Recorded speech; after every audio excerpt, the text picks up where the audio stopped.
Welcome back on my YouTube channel.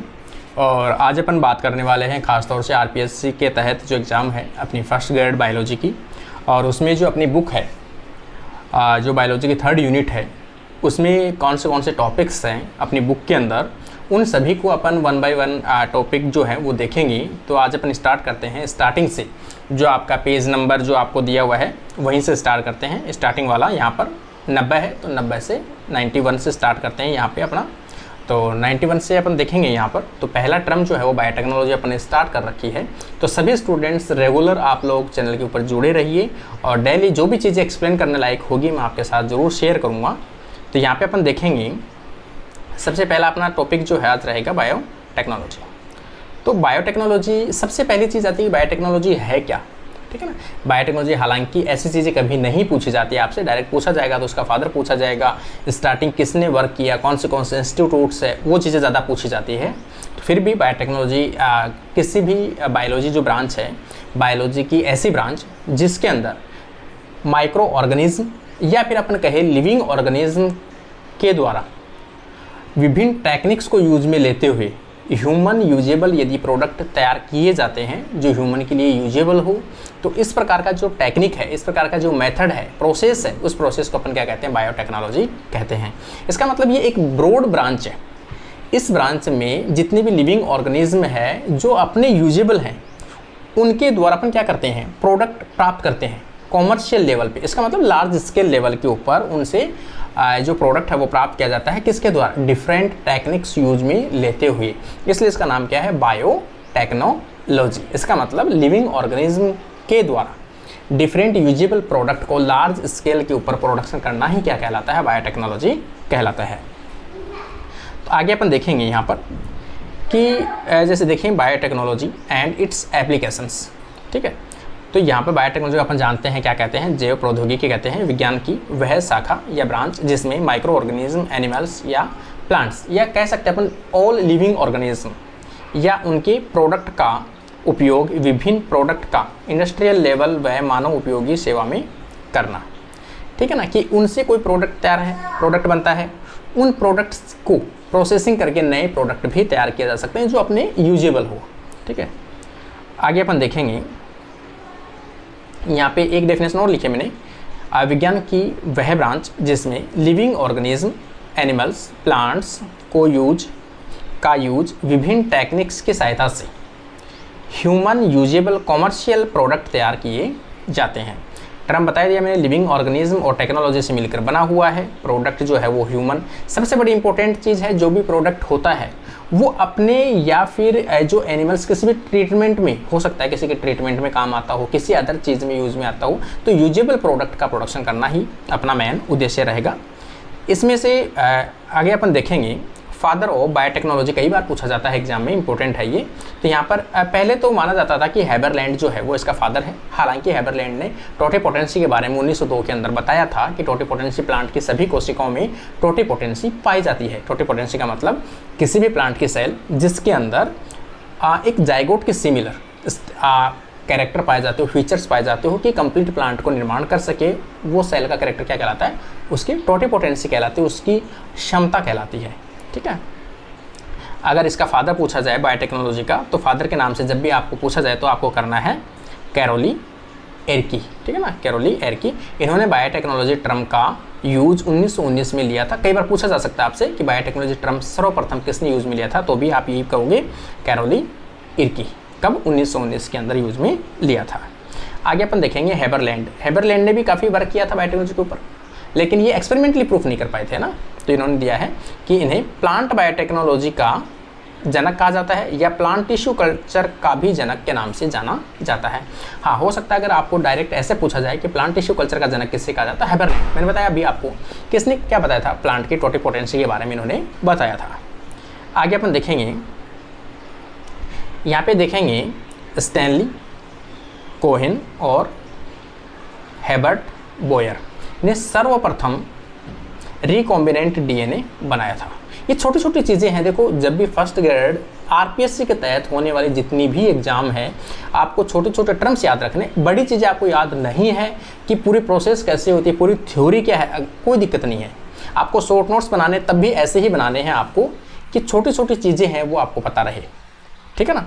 तो यहाँ पर मैंने जो लिखा है वो यहाँ पर लिखा है कि 2 साइंटिस्टों का नाम लिखा है और इन्होंने प्रथम रिकॉम्बिनेंट डीएनए बनाया था तथा एक एंटीबायोटिक रेजिस्टेंट जीन को साल्मोनेला टाइफोमोरियम के प्लाज्मिड से जोड़कर बनाया था। किसमें रिकॉम्बिनेंट किया था? साल्मोनेला टाइफोमोरियम। तो कई बार ये भी आता है सर्वप्रथम सबसे पहले जो रिकॉम्बिनेंट बनाया गया था वो कौन सा बैक्टीरिया था? साल्मोनेला टाइफोमोरियम। साल्मोनेला टाइफोमोरियम जो है वो एक टेस्ट आता है AIIMS test, MEST, AIIMS test आता है। उसमें कई बार पूछा जाता है कि एम्स टेस्ट में, ठीक है ना, एम्स टेस्ट के लिए कौन सा माइक्रो ऑर्गेनिज्म यूज में लिया जाता है? तो आप कहोगे साल्मोनेला टाइफोमोरियम। एम्स टेस्ट कहाँ यूज में आता है? तो आप कहोगे किसी भी कोई भी केमिकल कंपोनेंट हो सकता है, जीनोबायोटिक हो सकता है, उसके ये चेक करना चाहते हैं अपन कि वो कार्सिनोजेनिक है या नहीं, मतलब ट्यूमर कोजिंग है या नहीं। कोई भी ऐसा केमिकल जो ट्यूमर कोजिंग होगा उसको किस टेस्ट से चेक किया जाता है? तो किया जाता है एम्स टेस्ट से। कार्सिनोजेनिक की चेकिंग की जाती है एम्स टेस्ट। और इसमें कौन सा माइक्रो ऑर्गेनिज्म यूज में लिया जाता है? तो साल्मोनेला टाइफोमोरियम। नाम आया तो मैंने आपको थोड़ा सा क्लियर कर दिया है। देखो बायोटेक्नोलॉजी की जो देन है या क्या क्या चीज़ें हैं उसमें, ठीक है ना, यहाँ पे अपन देखेंगे। तो यहाँ पे सबसे पहले तो इन विट्रो फर्टिलाइजेशन, ठीक है ना। इन विट्रो फर्टिलाइजेशन है कि मतलब चाहे ह्यूमन का माने, एनिमल्स का माने, या फिर अपने प्लांट्स का भी मान सकते हैं कि पहले आर्टिफिशियली जो फर्टिलाइजेशन है वो पॉसिबल नहीं था, अपन नेचर के ऊपर डिपेंड करते थे। कई ऐसी आज भी अपनी कई ऐसे पेरेंट्स हैं जिनके बच्चे नहीं हो पाते हैं। हालांकि पहले तो अपन कहते थे गॉड गिफ्ट है, नहीं हुआ, भगवान की देन है, लेकिन आज ऐसी कंडीशन नहीं है। अपनी साइंस जो है वो इतनी एडवांस हो चुकी है, किसी भी 2 पेरेंट की यदि बेबी नहीं होता है, बच्चा नहीं होता है, तो आप IVF के थ्रू, अपन जानते ही हैं IVF के थ्रू अपन बच्चा या बेबी बनवा सकते हैं, ठीक है ना। और उसी की यूट्रस में इम्प्लांट करके नॉर्मल बच्चे की तरह डिलीवरी हो सकती है। तो यहाँ पर ये दे रखा है मैंने, टेस्ट ट्यूब बेबी, एक बड़ी देन है बायोटेक्नोलॉजी की। सिंथेसिस ऑफ जीन जो खुराना ने किया था सर्वप्रथम, अपन जानते हैं। और DNA वैक्सीन का निर्माण भी, ये भी अपने आप में एक बड़ी देन है। किसकी? बायोटेक्नोलॉजी की देन है। भारत में बायोटेक्नोलॉजी के लिए 1982 में, ये थोड़ी सी हिस्ट्री है, कई बार इससे रिलेटेड जो टॉपिक सिलेबस होता है उसमें सब साफ लिखा हुआ होता है, scope of biotechnology and history of biotechnology. तो हिस्ट्री में जब भी अपन देखेंगे इंडिया से रिगार्डिंग ज़्यादा पूछा जाता है। तो यहाँ पर अपन देखें भारत में बायोटेक्नोलॉजी के लिए 1982 में नेशनल बायोटेक्नोलॉजी बोर्ड की स्थापना की गई थी, इस्टेब्लिशमेंट किया गया था। कब? 1982 में। आगे अपन देखेंगे 1986 में नेशनल बायोटेक्नोलॉजी बोर्ड के अंतर्गत एक स्वतंत्र विभाग डिपार्टमेंट ऑफ बायोटेक्नोलॉजी की स्थापना की गई। बाद में डिपार्टमेंट बना, कौन सा? डिपार्टमेंट ऑफ बायोटेक्नोलॉजी बना। बायोटेक से रिलेटेड अन्य इंस्टीट्यूट, शॉर्ट में लिखा है मैंने ना, हालांकि ज़्यादा डिटेल नहीं है कि बायोटेक अपने इंडिया के अंदर ऐसी कौन से इंस्टीट्यूट्स है जो बायोटेक के ऊपर वर्क कर रही है या इन इंस्टीट्यूट में बायोटेक्नोलॉजी से रिलेटेड वर्क चल रहा है, ठीक है ना। तो यहाँ पर इंडियन इंस्टीट्यूट ऑफ साइंस जो बेंगलोर में है, काफ़ी अच्छी इंस्टीट्यूट है। इस इंस्टीट्यूट में मैं रहा हुआ हूँ 7 दिन, एक बार इंटरव्यू के लिए गया था PhD का। इसमें एंट्रेंस टेस्ट होता है। कोई भी अगर कैंडिडेट अच्छा साइंटिस्ट पोस्ट पे जाना चाहता है आप लोगों में से, तो IISc का जो एंट्रेंस टेस्ट है वो दे सकता है बेंगलोर के अंदर। और जैसे आप इसके एंट्रेंस एग्जाम PhD का क्लियर करोगे, देन आपको इंटरव्यू के लिए बुलाया जाएगा। वहाँ पर आपको रहने खाने की सुविधा भी दी जाती है। 7 दिन की मुझे भी दी गई थी, मैं गया था हालांकि। तो ये चीज़ें काफ़ी अच्छी इंस्टीट्यूट है, बेंगलोर की बहुत अच्छी इंस्टीट्यूट है। तो यहाँ पर भी कौन से वर्क चल रहा है यहाँ पर देखेंगे अपन। जेनेटिक इंजीनियरिंग से रिलेटेड ज़्यादा वर्क चलता है वहाँ पर। बोस अनुसंधान केंद्र कोलकाता, JNU अपन दिल्ली का जानते हैं, PhD के लिए काफ़ी फेमस है, MSc के लिए काफ़ी फेमस है। यहाँ भी मैंने जो इंटरव्यू है वो दिया था, PhD का एंट्रेंस एग्जाम क्लियर किया था PhD का, और उसके बाद इंटरव्यू देने यहाँ पर भी गया था। मदुरई कामराज विश्वविद्यालय मदुरई, इसमें भी बायोटेक का वर्क जो है वो चलता है। आगे अपन देखेंगे पूना विश्वविद्यालय, पूना महाराष्ट्र में अपन जानते हैं, एनिमल टिश्यू कल्चर का वर्क तथा वायरोलॉजी से रिलेटेड वर्क वो है वहाँ पर होता है। कई बार एग्जाम्पल में पूछा जा सकता है आपको कि इंडिया के ऐसे कौन से इंस्टीट्यूट है जिसमें मोस्टली जो एनिमल टिश्यू कल्चर और वायरोलॉजी के ऊपर ज़्यादा फोकस करती है, तो आप कहोगे पूना यूनिवर्सिटी। ICAR दिल्ली अपन जानते हैं, प्लांट टिश्यू कल्चर के ऊपर मेन इनका फोकस रहता है।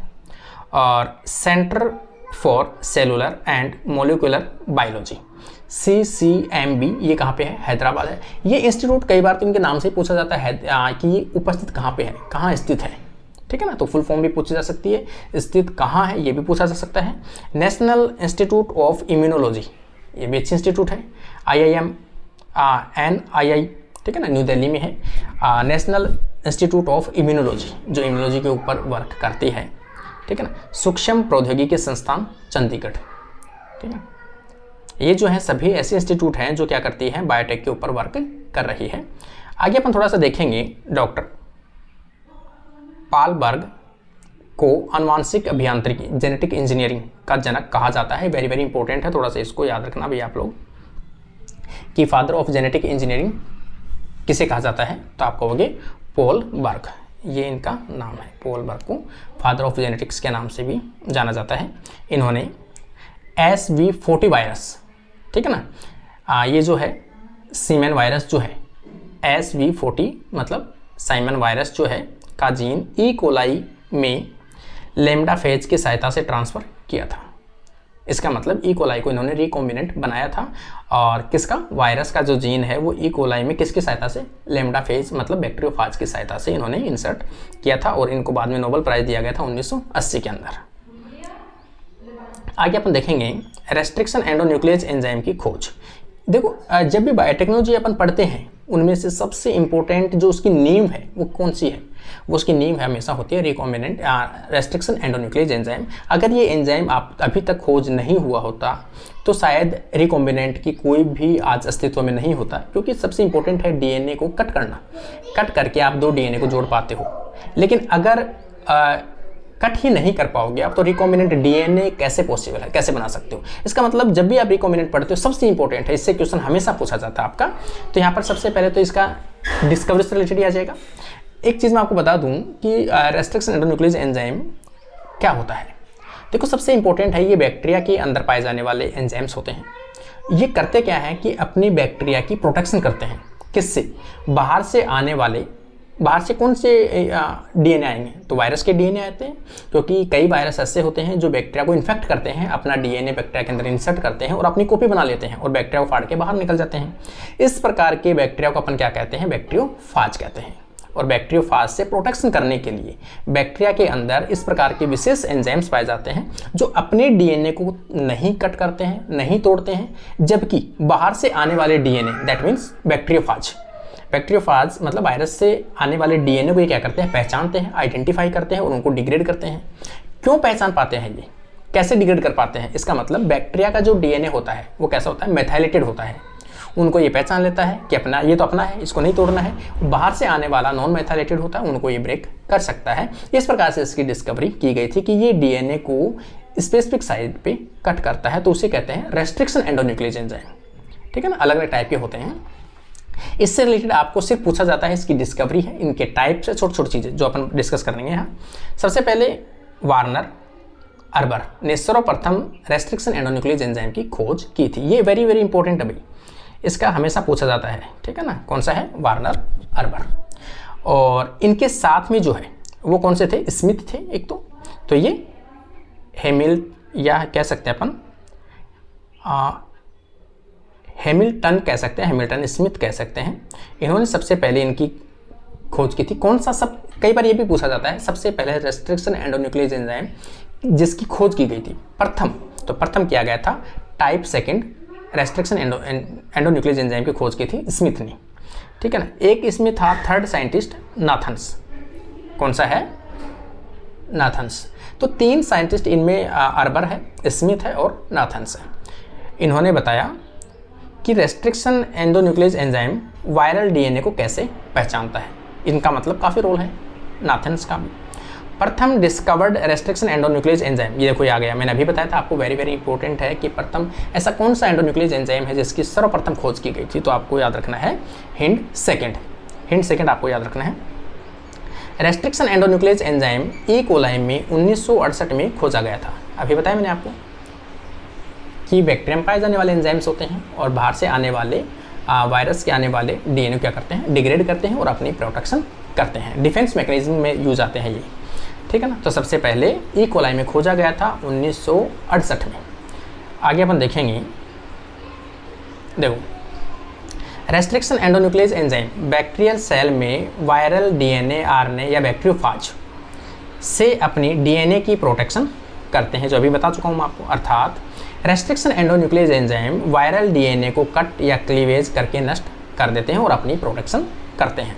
Restriction endonuclease enzyme bacterial genome को कट नहीं कर पाते हैं।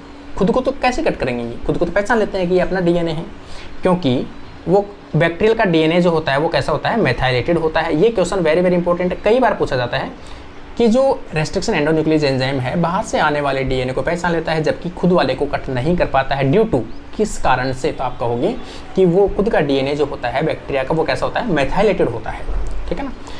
रेस्ट्रिक्शन एंजाइम की कटिंग साइट को, जहाँ से रेस्ट्रिक्शन एंडोन्यूक्लियस एंजाइम कट करेगा उस साइट को अपन क्या कहते हैं, मेथाइलेटेड मेथाइल ट्रांसफरेजेज एंजाइम के द्वारा किया जाता है। मतलब ये तो सीधा सही है कि इसमें मेथाइल यूज में आता है। ठीक है, आगे अपन देखेंगे जिससे रेस्ट्रिक्शन एंजाइम इन रिकॉग्नाइजेशन साइट या क्लीवेज साइट कटिंग को नहीं पहचान पाता है और उनको कट नहीं कर पाता है। तो ये तो वही है, प्रोटेक्शन वाला है कि भाई बैक्टीरियल डीएनए को क्यों नहीं पहचान पाता है, क्यों नहीं कट कर पाता है, तो उसमें मेथाइलेटेड होता है। मतलब जो रेस्ट्रिक्शन साइट होती है वहाँ पर मेथाइलेटेड रहता है, तो रेस्ट्रिक्शन साइट को रिकॉग्नाइज नहीं कर पाता है, उसको कट नहीं कर पाता, इसलिए बैक्टीरियल डीएनए को कट नहीं कर पाएगा। और जहाँ पर मेथाइलेटेड नहीं होगा वायरल डीएनए पे, वहाँ पर क्या करता है, उसको पहचान लेता है। और रेस्ट्रिक्शन एंडोन्यूक्लियस एंजाइम की जो रेस्ट्रिक्शन साइट होती है, मतलब जिस साइट पे वो कट करते हैं उसे क्या कहते हैं, रेस्ट्रिक्शन साइट कहते हैं। जैसे मान लो कि ये डीएनए है, यहाँ पे अपन देखेंगे ये डीएनए है और ये क्या है, इसकी रेस्ट्रिक्शन साइट है। तो ये रेस्ट्रिक्शन साइट होती है, यहाँ पे ये कट करेगा ऐसे, एक ये साइट होगी और एक ये साइट होगी। तो ये जो साइट है ये से क्या कहेंगे अपन, पैलिंड्रोमिक सीक्वेंस के नाम से जानते हैं। रेस्ट्रिक्शन साइट जो भी होती है उसमें पैलिंड्रोमिक सीक्वेंस पाई जाती है। पैलिंड्रोमिक सीक्वेंस ऐसे सीक्वेंस जिसको लेफ्ट या राइट साइड से पढ़ने पर अगर दोनों सेम आते हैं, चाहे लेफ्ट से पढ़ लो चाहे राइट से पढ़ लो, तो उसे अपन क्या कहते हैं, पैलिंड्रोमिक सीक्वेंस कहते हैं। स्टार्टिंग टर्म जो है पहले इसको आया था कि मोम टर्म से यूज में लिया गया था, MOM। मोम को चाहे इधर से पढ़ लो चाहे इधर से पढ़ लो, मोम ही आएगा। सेम ऐसी ही चीज़ अगर अपन यहाँ पर ऐसे बनाएं, जैसे ये है, तो यहाँ पर अपन लिखें TAAAAAT। अब आप इधर से पढ़ लो चाहे इसको चाहे इधर से पढ़ लो, कैसी है, पैलिंड्रोमिक सीक्वेंस है, एक दूसरे की मिरर इमेज होती है। पैलिंड्रोमिक सीक्वेंस का मतलब एक दूसरे की मिरर इमेज होती है। ठीक है ना। आगे अपन देखेंगे बायोटेक्नोलॉजी से बनाए जाते हैं, क्या क्या बनाए जा सकते हैं। तो ये तो अपन बेसिक चीज़ें हैं जो अपन जानते हैं। जेनेटिक इंजीनियरिंग डेवलपमेंट किया गया है, जीन क्लोनिंग बनाए गए हैं, आर्टिफिशियल जीन मॉलिक्यूल बना सकते हो, रिकॉम्बिनेंट डीएनए बनाया जा सकता है, रिकॉम्बिनेंट वैक्सीन्स बनाए जाते हैं, ट्रांसजेनिक एनिमल्स बनाए गए हैं, प्लांट्स बनाए गए हैं, माइक्रोब्स बनाए गए हैं। ठीक है ना। ये है रिकॉम्बिनेंट डीएनए टेक्नोलॉजी का इस स्टार्टिंग का जो पोर्शन है, यहाँ पर अपन स्टार्ट हुआ है ये। ठीक है ना, यहाँ से स्टार्ट हुआ है।